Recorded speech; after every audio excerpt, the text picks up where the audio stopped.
Hey guys, welcome back to the Parkerverse. This week, because a few of you guys have asked for more animation tutorials, I thought I'd put together a basic guide on how to use Kinemaster to animate a super simple cartoon scene. Starting with showing you how to make your characters walk, and episode 2 looking at how to do mouth movement for voiceover. But before we jump right into it, make sure to like and subscribe to get more Android tips, tricks, and customization videos.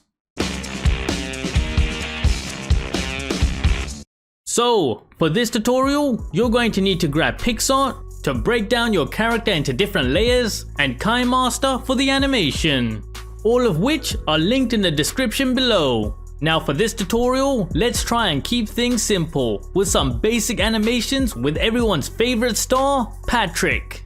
So let's start things off by creating this walking animation. But before we do, the first thing you're going to need is your character. In this example, I'm going to be using this image of Patrick, which was found using Google.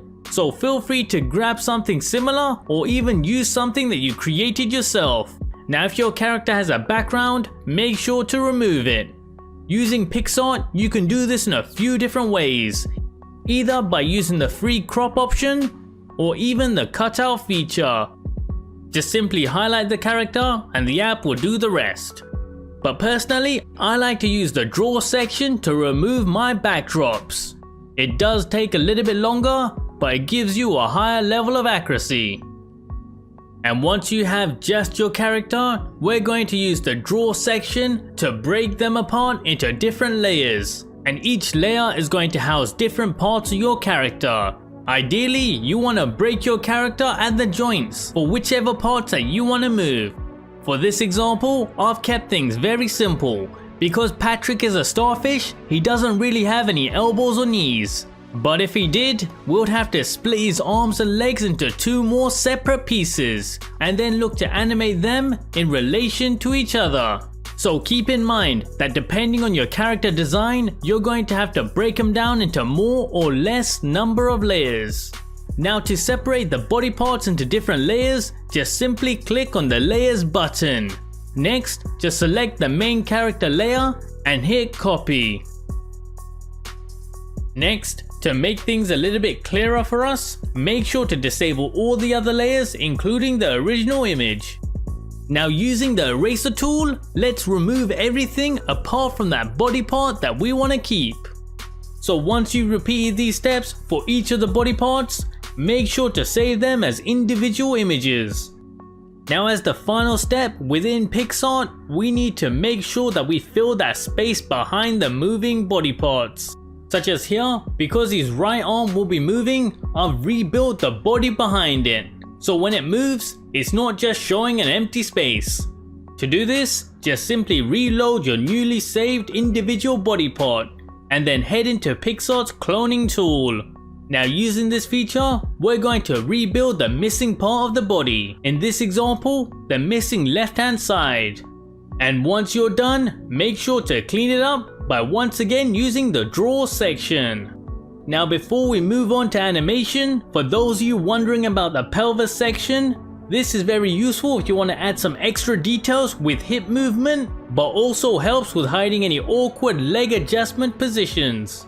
Now as a little something extra, I've also created a closed eyelid image, which is going to be used for blinking animation. Now that we have that out the way, let's head over to Kinemaster to bring our character to life, starting with making them walk. For this, we're going to create a chroma key clip.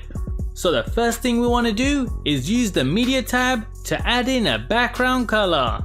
Preferably, you want to use a color that isn't in your image. And once you're happy, using the layer option, we want to start loading in our individual character pieces. And as a quick note, to make things easier for yourself, make sure to set the red timeline bar to the start of the green clip. Now once you've loaded in all of the images, you should see something similar to this, where each individual piece of your character is in its own layer. Now all that's left to do is to make sure that all of the layers are in the right order, and if they're not, like Patrick's arm here, we just need to push them backwards or bring them to the front. To do this, just select the image and use the options here. And of course, don't forget to align all of the layers start and ends using those little yellow handles. Now that our character's all set up, let's do some walking animation. For this, we're going to be using keyframes. Just simply select one of the leg images and then hit the key button here. This will allow you to add multiple keyframes to the timeline of that image. And the keyframes themselves will be indicated as red circles, which you can also add and remove with the controls here. Typically, for most of your characters, you're going to have to think about the movement of both the upper and lower legs at the same time. However, for this simple example, we're working with a singular joint movement. Now the key to the perfect walking animation is being able to loop it. For this, we need to make sure the positioning for all of the images at the end of the timeline matches up exactly with their positions at the start. To do this, just simply make sure that the first keyframe that you add into the timeline is always the one at the end. Now regardless of what you do in the middle, the start and end will always match up. Because Kinemaster will automatically create the adjustment frames between the keyframes themselves, all we need to do is create the two extreme poses. One of which will be at the start and end of the timeline and the other in the middle. And to get these positions, just simply play around with the rotation and the positioning of each body part. And once you're done, you should have something that looks like this. Now if you feel that the animation speed is too slow, just simply shorten the length of the background layer and then simply tap on the yellow handles for each of the individual body part layers. This will automatically scale the animation to the new length. Now as a little bonus, let's add some blinking. For this, just simply load in our closed eyelid image, which we created in PixArt, and then shorten it and bring it to the front of our animation layers. Once done, feel free to add in and out animations in order to make the transition a bit more smooth. And once you're done, make sure to export the project and let's make Patrick move across the screen.